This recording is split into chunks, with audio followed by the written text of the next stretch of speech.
શ્રી ગણેશાય નમઃ મિત્રો, આપ જોઈ રહ્યા છો આપણી યુટ્યુબ ચેનલ આશીર્વાદમાં આપ સૌનું સ્વાગત છે।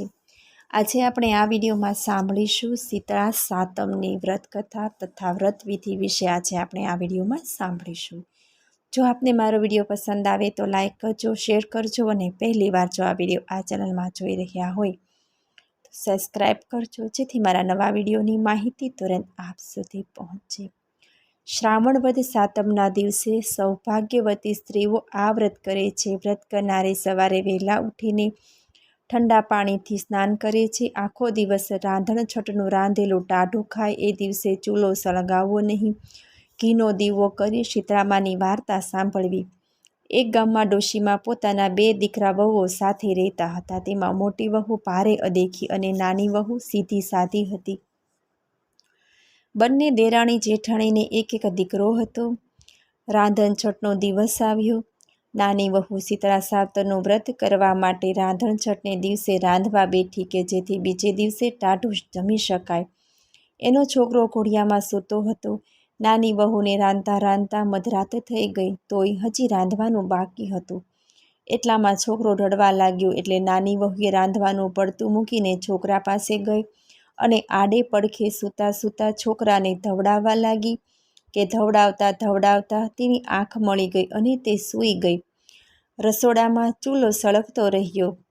મધરાત થતાં શીતળામાં ફરવા નીકળ્યા। નાની વહુના ઘરમાં ચૂલો સળગતો જોઈ તેઓ ગુસ્સે થયા।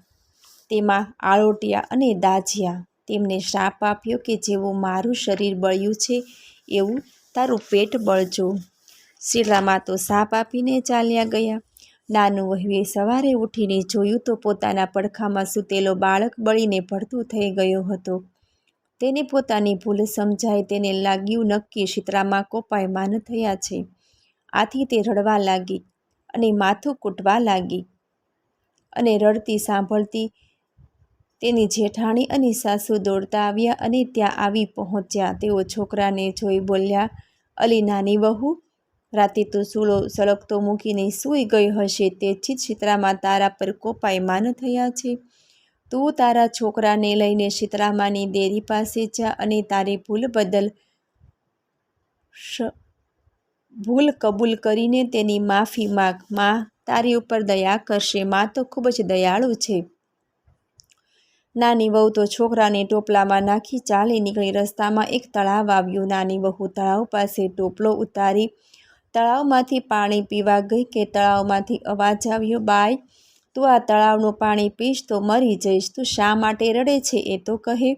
એટલે નાની વહુ બોલી, શીતળામાં મારી ઉપર કોપાયમાન થયા છે, એટલે તેમણે મારા છોકરાને બાળી મૂક્યો છે। હું તેની માફી માંગવા જાઉં છું। ત્યારે તળાવે કહ્યું, બહેન, તું શીતળામા પાસે જાય છે તો મારું પણ પૂછતી આવજે ને કે અમે એવા તે શા પાપ કર્યા હશે। કોઈ અમારું પાણી જ પીતું જ નથી અને જો કોઈ ભૂલ ચૂકે પીએ છે તો મરી જાય છે। નાનું વહુએ તો પાણી પીધા વગર ટોપલો માથે ચડાવ્યો અને રડતી રડતી આગળ ચાલવા લાગી। આગળ જતા રસ્તામાં તેને 2 આખલા મળ્યા। તેના ગળામાં ઘંટીનું એક પડ હતું। તેઓ લડતા હતા। નાની વહુને જોઈને આખલાઓ બોલ્યા, બહેન, તું કેમ રડે છે? નાની વહુએ કહ્યું, શીતળામાં મારી પર કોપ્યા છે એટલે એની માફી માંગવા જાઉં છું। આખલાએ કહ્યું, તો બહેન, શીતળામાને અમારું પણ તું પૂછતી આવજે ને કે અમારા કયા પાપને લીધે અમારા ઘંટીના પડ બાંધ્યા છે અને અમે શા માટે લડ્યા કરીએ છીએ। સારું કહી નાની વહુ ત્યાંથી આગળ ચાલી। થોડેક દૂર ગઈ હશે ત્યાં બોરડીના ઝાડ નીચે એક મેલી ગયેલી ડોશીમાં માથું ખંજવાળતા બેઠા હતા। એને જોઈ ડોશીમાં બોલ્યા, બહેન, ક્યાં જાય છે? જરા મારું માથું જોતી જાને। નાની વહુ તો દયાળુ હતી। તેને શીતળામાની દેરીએ જવાની ઉતાવળ હતી, છતાં તે પોતાના છોકરાને ડોશીના ખોળામાં મૂકી તેનું માથું જોવા લાગી। વહુએ ડોશીમાના માથામાંથી ઘણી લીખો અને જુઓ કાઢીને મારી નાખી। આથી ડોશીના માથાની ખંજવાળ ઓછી થઈ ગઈ। તેમણે વહુને આશીર્વાદ આપતા કહ્યું, જેવું મારું માથું ઠર્યું એવું તારું પેટ ઠરજો। આટલું બોલતામાં તો ચમત્કાર સર્જાયો। ડોશીના ખોળામાં રહેલો છોકરો સજીવન થઈ કિલકિલાટ કરવા લાગ્યો। વહુ તો આશ્ચર્ય પામી. તેને ખાતરી થઈ ગઈ કે આ ડોશીમાં બીજું કોઈ નહીં પણ શીતળામાં જ છે. તે શીતળામાના ચરણોમાં ઢળી પડી. એની આંખોમાં આંસુડાની ધારો વહી ચાલી. ડોશીમાની જગ્યાએ એકદમ પ્રકાશ પથરાયો અને તેની જગ્યાએ શીતળામા ઊભા રહી ગયા. નાની વહુએ શીતળામાના દર્શન કરી તેમની માફી માગી. પછી નાની વહુએ તળાવમાં પાણી વિશે પૂછતા શીતળામાએ કહ્યું, બેટી, ગયા ભવમાં તળાવ એક સ્ત્રી હતી. તે બહુ અદેખી હતી. તેને ત્યાં કોઈ ચીજ વસ્તુ લેવા આપે તો તે આપતી નહીં. સવારમાં વલોણું કર્યા પછી કોઈ સાસ લેવા આવે તો પાણી નાખીને સાસ આપે. એના પાપનું નિવારણ એ છે કે તે તળાવનું પાણી તું ખોબામાં લઈ ચારે દિશામાં છાંટે અને પછી પાણી તું પીએ તો તેનું નિવારણ થાય. પછી પશુ પક્ષીઓ એના સૌના પાણી પી શકશે. નાની વહુ પેલા બે આખલાની વાત પૂછી ત્યારે મા શીતળાએ કહ્યું, બેટી, આ બંને આખલાઓ ગયા ભવમાં દેરાણી જેઠાણી હતા. તેઓ એટલા બધા ઈર્ષાળુ હતા કે અડોશ પડોશના કોઈ એમના ઘેરે દળવા ખાંડવા આવે તો આ બંને જણા તેનું અપમાન કરીને કાઢી મૂકતા. એટલે આ ભવમાં તેઓ આખલા બન્યા છે. તું એમની પાસે જઈને ગળામાં રહેલા ઘંટીના પડ છોડી નાખે તો તેઓ સંપીને રહેશે. આટલું કહું શીતળામા અંતર ધ્યાન થઈ ગયા. નાની વહુ રાજી થતી પોતાના દીકરાને લઈને પાછી વળી. રસ્તામાં તેને બે પેલા આખલાઓ મળ્યા. વહુએ તેમને શીતળામાની વાત કહી સંભળાવી અને ગળેથી ઘંટીના પડ છોડી દીધા. આથી તેઓ લડતા બંધ થઈ ગયા. આગળ જતાં પેલું તળાવ આવ્યું.